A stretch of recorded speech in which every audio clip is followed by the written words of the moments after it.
Bonjour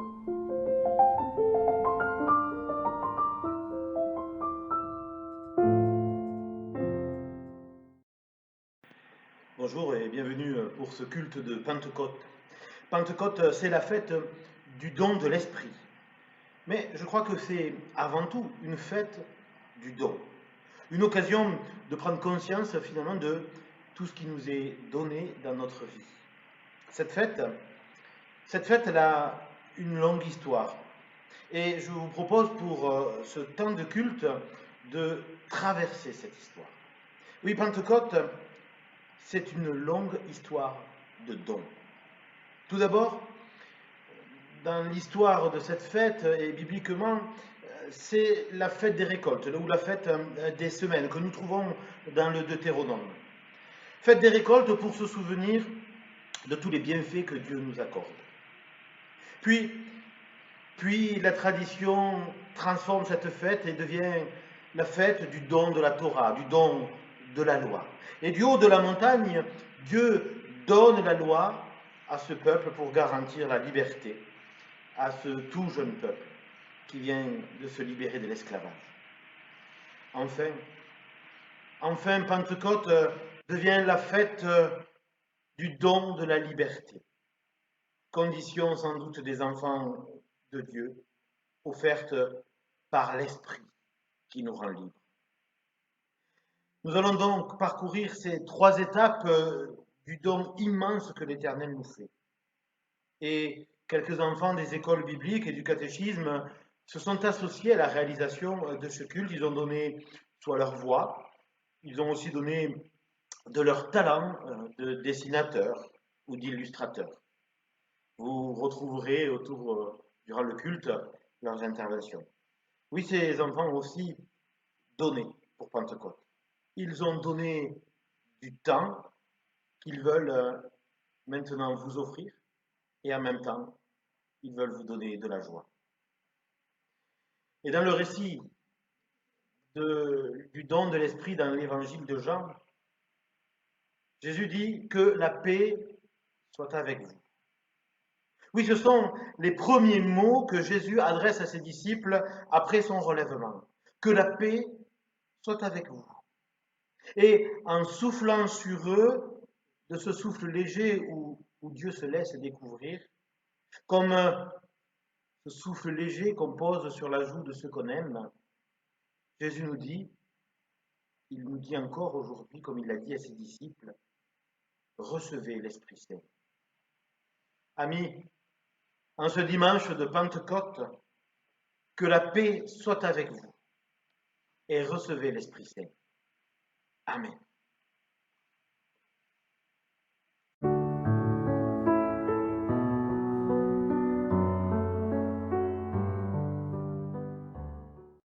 Dans le Deutéronome, chapitre 16, versets 9 à 12.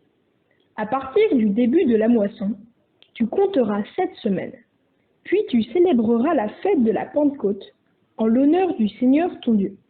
Tu prépareras des offrandes à la mesure des bienfaits que le Seigneur t'aura accordés. Avec ton fils, ta fille, ton serviteur, ta servante, le lévite de ton village, ainsi que l'immigré, l'orphelin et la veuve. Tu feras la fête devant le Seigneur, ton Dieu, au lieu que le Seigneur aura choisi pour y faire résider son nom. Souviens-toi que tu as été esclave en Égypte. Alors, veille à mettre en pratique toutes ces lois. Je vous invite à la prière. Éternel, on ne peut donner que ce que l'on a reçu.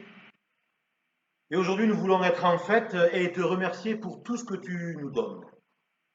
L'amour, l'amitié, la joie, mais aussi la santé, le travail, le bien-être. Comme un semeur, tu jettes en nous ce qui peut devenir tous ces bienfaits.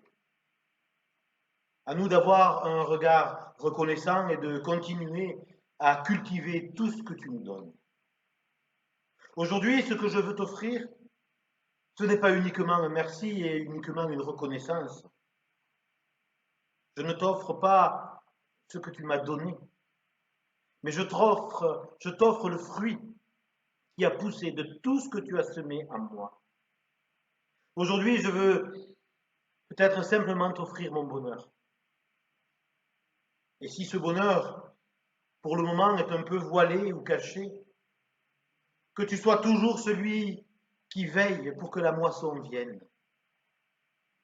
Éternel, aujourd'hui tu nous veux en fête, parce que la moisson arrive, parce qu'il est temps de goûter au bonheur et à la liberté. Amen.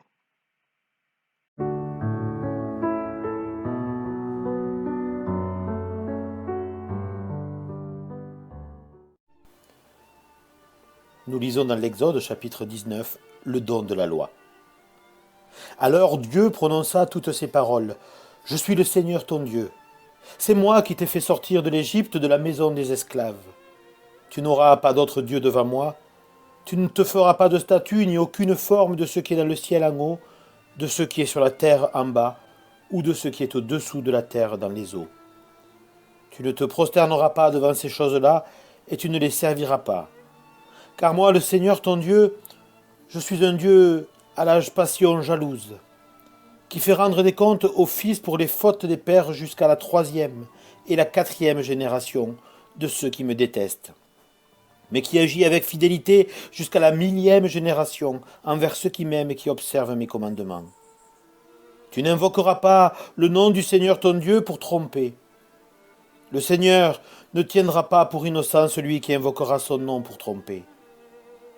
Souviens-toi du Shabbat, pour en faire un jour sacré. Pendant 6 jours tu travailleras et tu feras tout ton ouvrage. Mais le 7e jour, c'est un Shabbat pour le Seigneur, ton Dieu. Tu ne feras aucun travail, ni toi, ni ton fils, ni ta fille, ni ton serviteur, ni ta servante, ni tes bêtes, ni les immigrés qui sont dans tes villes. Car en 6 jours, le Seigneur a fait le ciel, la terre, la mer et tout ce qui s'y trouve. Il s'est reposé le 7e jour. C'est pourquoi le Seigneur a béni le Shabbat et en a fait un jour sacré. Honore ton père et ta mère afin que tes jours se prolongent sur la terre que le Seigneur ton Dieu te donne. Tu ne commettras pas de meurtre, tu ne commettras pas d'adultère, tu ne commettras pas de vol. Tu ne porteras pas de faux témoignages contre ton prochain. Tu ne convoiteras pas la maison de ton prochain. Tu ne convoiteras pas la femme de ton prochain, ni son serviteur, ni sa servante, ni son bœuf, ni son âne, ni rien de ce qui appartient à ton prochain.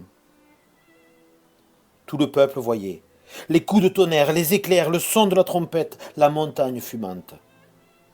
Le peuple vit. Ils tremblèrent et se tinrent à distance. Ils dirent à Moïse, « Parle-nous toi-même, et nous écouterons. Mais que Dieu ne nous parle pas, de peur que nous ne mourions. » Moïse dit au peuple, « N'ayez pas peur.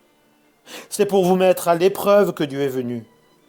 C'est pour que vous ayez la crainte de lui, afin que vous ne péchiez pas. » Le peuple se tenait à distance, mais Moïse s'approcha de l'obscurité épaisse où était Dieu.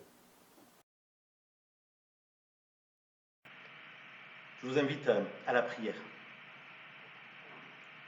Éternel, que ta parole fasse écho en moi, que je résiste toujours à la tentation de vouloir t'enfermer dans une image ou me mettre sous le joug d'une vérité qui se veut absolue et qui me rend esclave ou aveugle. Libère-moi de tous ces dieux qui me privent de liberté. Sois toujours, Seigneur, mon Dieu, celui avec qui je suis en dialogue. Éternel, que ta parole fasse écho en moi. Que ma foi en toi soit toujours une foi vivante, une foi dans le vivant qui se dit dans cette humanité que je partage. Que jamais ma foi ne devienne un savoir qui écrase ou emprisonne. Et rappelle-moi qu'on est un imbécile quand on dit « je sais » en parlant de toi. Car cela serait t'enfermer alors que tu es libre au cœur de mes espérances. Éternel, que ta parole fasse écho en moi. Que ma vie ne se perde pas dans une course perdue d'avance. Course à l'efficacité. Course pour être le meilleur, le premier, le plus fort. Rappelle-moi que chaque minute, chaque seconde de ma vie est précieuse et que chaque instant est une occasion que tu me donnes de saisir le bonheur. Que je puisse toujours prendre le temps de discerner ce bonheur qui est donné. Éternel, que ta parole fasse écho en moi. Que je sois reconnaissant pour ceux qui ont fait ce que je suis. Et sans m'enfermer dans des racines qui me rendraient immobile. Que je redonne à chacun leur juste place et leur juste poids. Car c'est comme cela que, porté par les dons des autres, je peux avancer dans la vie. Éternel, que ta parole fasse écho en moi. Que ma relation à l'autre soit toujours basée sur la compréhension d'une humanité et d'une fraternité commune. Que les différences ne soient pas source de division. Et permets-moi de savoir toujours être heureux de ce que j'ai, sans jamais jalouser ou me perdre dans une recherche du toujours plus. Éternel, que ta parole fasse écho en moi et que je puisse marcher sur ce chemin de vie sans crainte. Et toutes les obscurités, aussi épaisses soient-elles, ne cacheront jamais le divin qui vient à ma rencontre. Amen.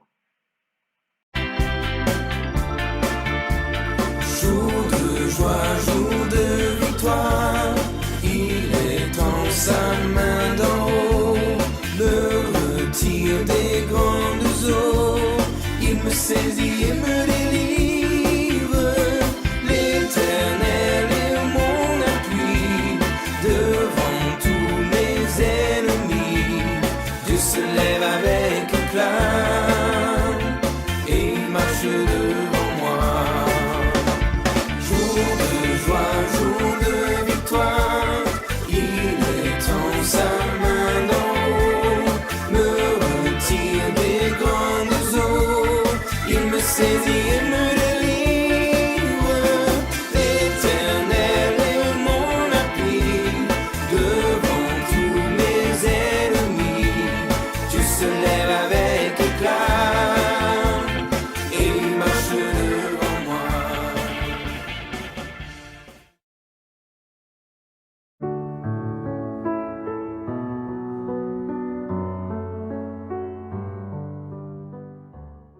Nous lisons dans l'évangile de Marc, au chapitre 2, les épis arrachés.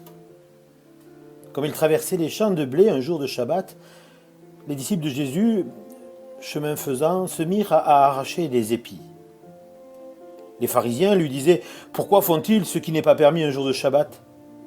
Jésus leur dit « N'avez-vous jamais lu ce que fit David lorsqu'il fut dans le besoin et qu'il eut faim, lui et ceux qui étaient avec lui ? Comment il entra dans la maison de Dieu du temps du grand prêtre Abiatar, mangea les pains offerts alors qu'il n'est permis qu'aux prêtres d'en manger, et en donna même à ceux qui étaient avec lui. Et il leur disait, le Shabbat a été fait pour l'homme, et non l'homme pour le Shabbat, de sorte que le Fils de l'homme est maître même du Shabbat.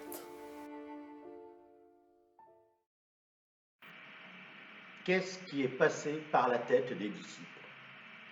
Quel mauvais vent a soufflé sur eux pour qu'ils aient ce geste si simple et pourtant si provoquant. Ils le savent bien. Un jour de Shabbat, on ne fait rien. Alors oui, vous me direz que c'est pas grand-chose. Ils ont arraché quelques épis comme on arrache une brindille d'herbe sur le bord du chemin lors d'une marche et qu'on porte cette brindille à la bouche pour se donner un air un peu bucolique. Mais pour les pharisiens, il n'y a rien de bucolique. Ils ont arraché du blé quelque part, ils ont donc moissonné. Ils n'ont pas respecté le Shabbat. Et peu importe si les disciples mouraient de faim, peu importe de connaître la raison, la loi et la loi. Dura lex, sed lex. Dure est la loi, mais c'est la loi. Si Dieu l'a donnée, ce n'est pas pour que n'importe quel je ne sais quoi vienne la mettre à mal. Pas besoin de tous ces anarchistes qui sapent le fondement même de cette société qui, au final, ne tourne pas si mal. Qu'est-ce qui est passé par la tête des disciples? Quel mauvais vent a soufflé sur eux pour qu'ils osent ce geste? Et si ce vent n'était qu'un souffle? Pas même une brise, mais juste un léger souffle. Ce même souffle qui, un jour, a soufflé sur tous les amoureux de la liberté. Ce souffle qui a soufflé sur un Luther ou sur un Diderot. Ce souffle qui a soufflé sur les protestants persécutés du royaume de France ou sur les paysans de 1789. Ce souffle qui a soufflé sur les défenseurs de la laïcité ou sur ceux qui sont tombés sous les balles à cause de leurs desseins. Oui, ce souffle léger et puissant de la liberté. Celui qui de tout temps a inspiré les gestes des femmes non résignées qui luttent pour leurs droits. Ce souffle qui est venu peut-être sur une Rosa Parks et sur tant d'autres connus ou inconnus qui aujourd'hui attendent encore de voir le vent de la liberté se lever. Sur les disciples, c'est ce léger souffle qui est venu. Oh, il ne vient pas de nulle part. Il ne vient pas d'une simple contestation des règles en place ou du système religieux. Non. Ce souffle vient d'une parole. Une parole qui les invite, comme elle nous invite, à replacer toujours l'humain et l'individu au centre des préoccupations du monde.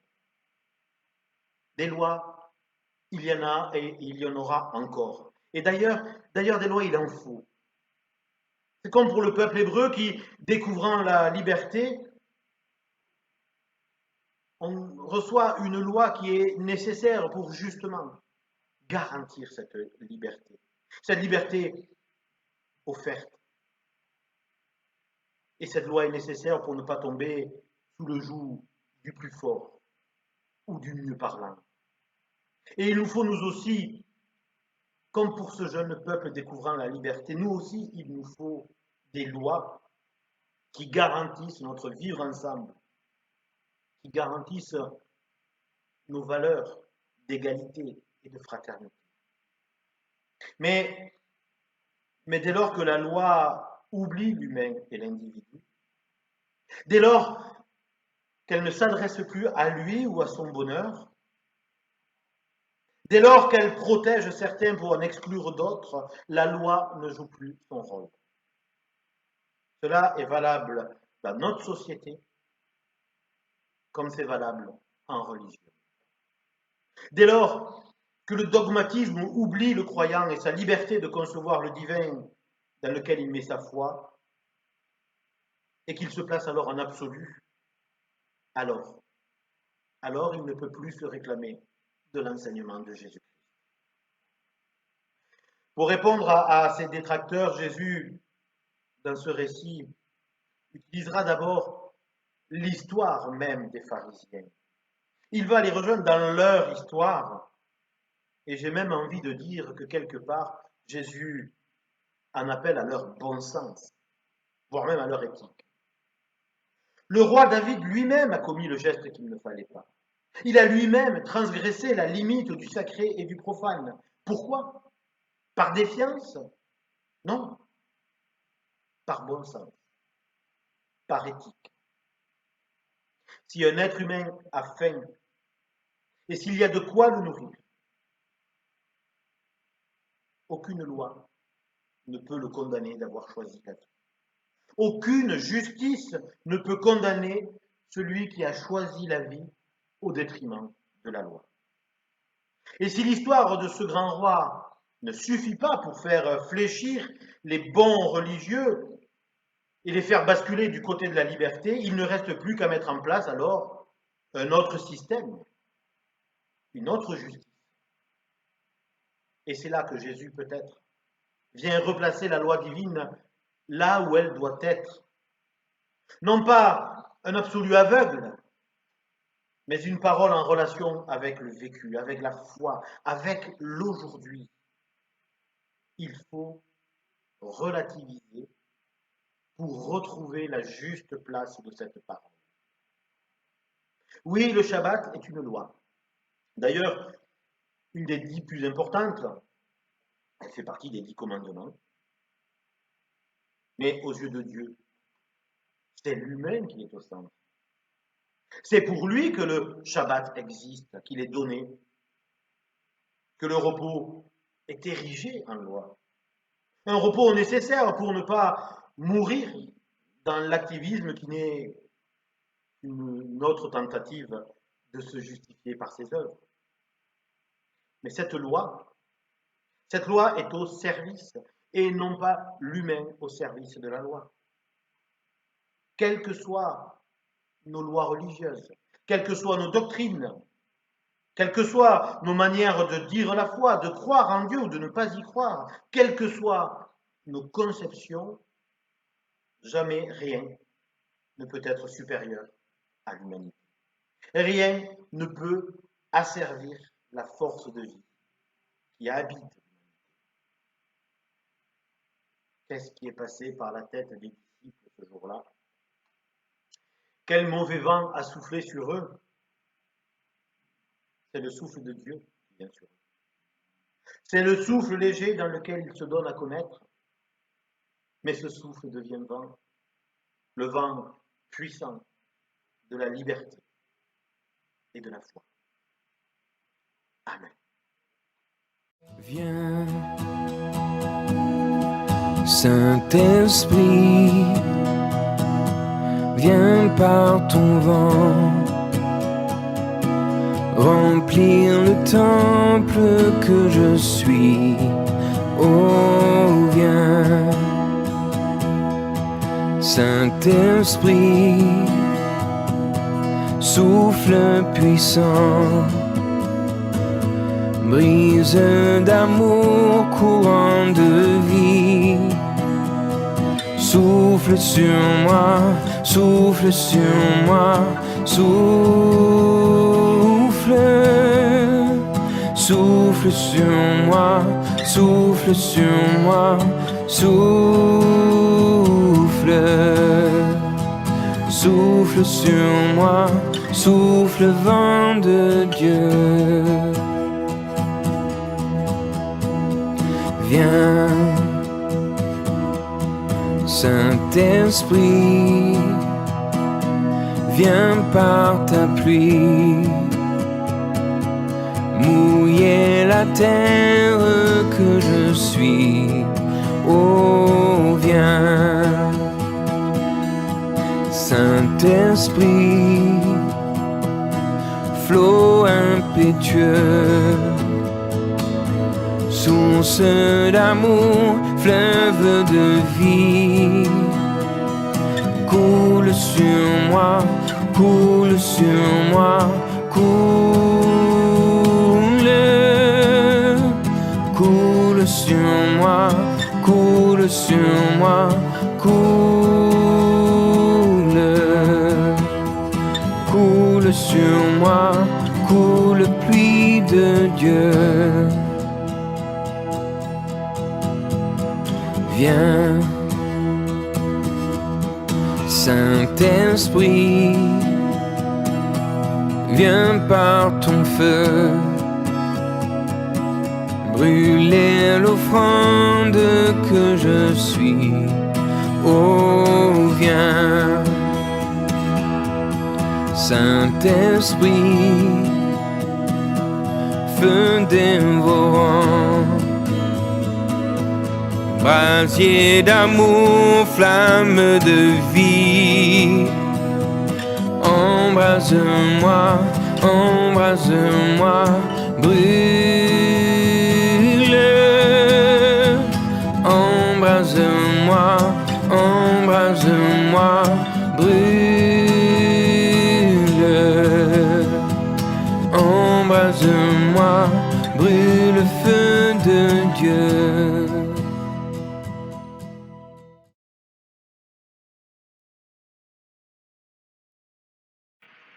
Amis, nous entrons maintenant dans le temps de la scène. Si vous n'avez pas eu le temps de préparer un peu de pain et un peu de vin ou de jus, je vous invite à faire pause dans cette vidéo et à tout préparer pour qu'ensemble nous puissions partager ce repas en communion spirituelle les uns avec les autres.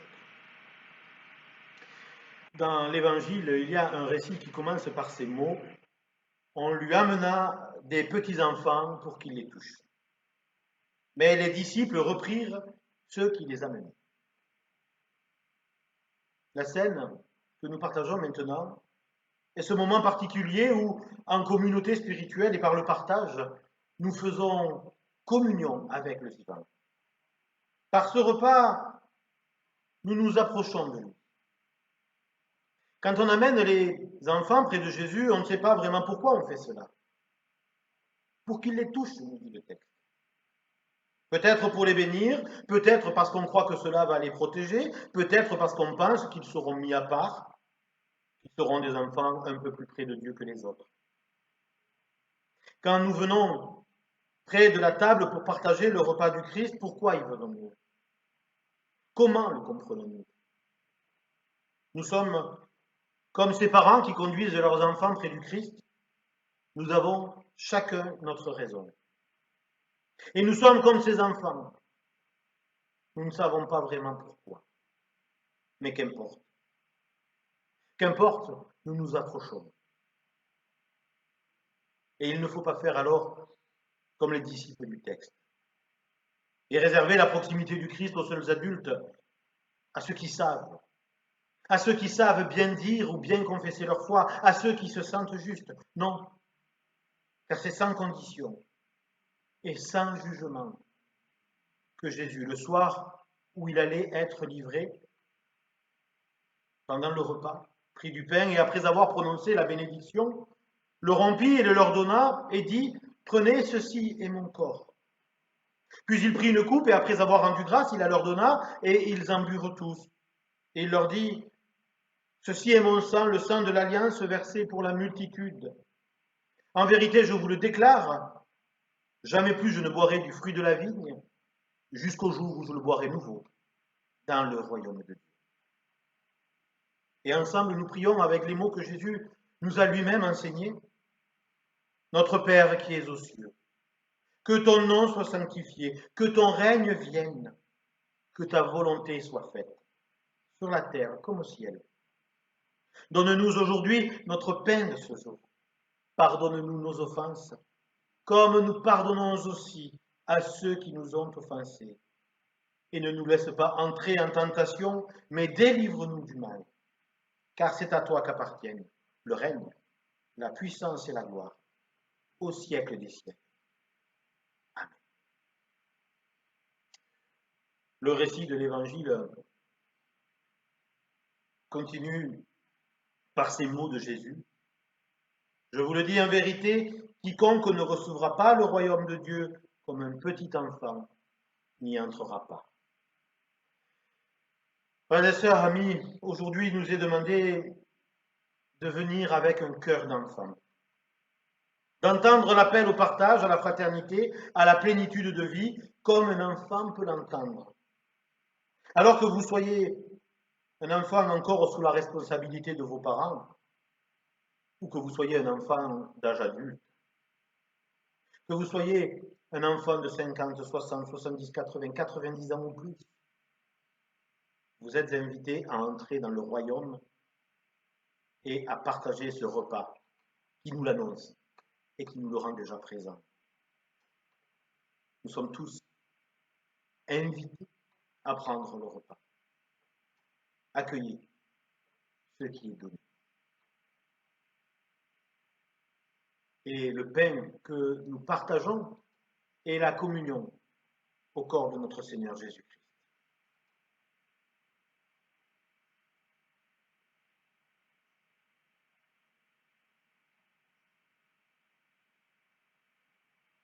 Et la coupe de bénédiction pour laquelle nous rendons grâce est communion au sein de notre Seigneur Jésus-Christ.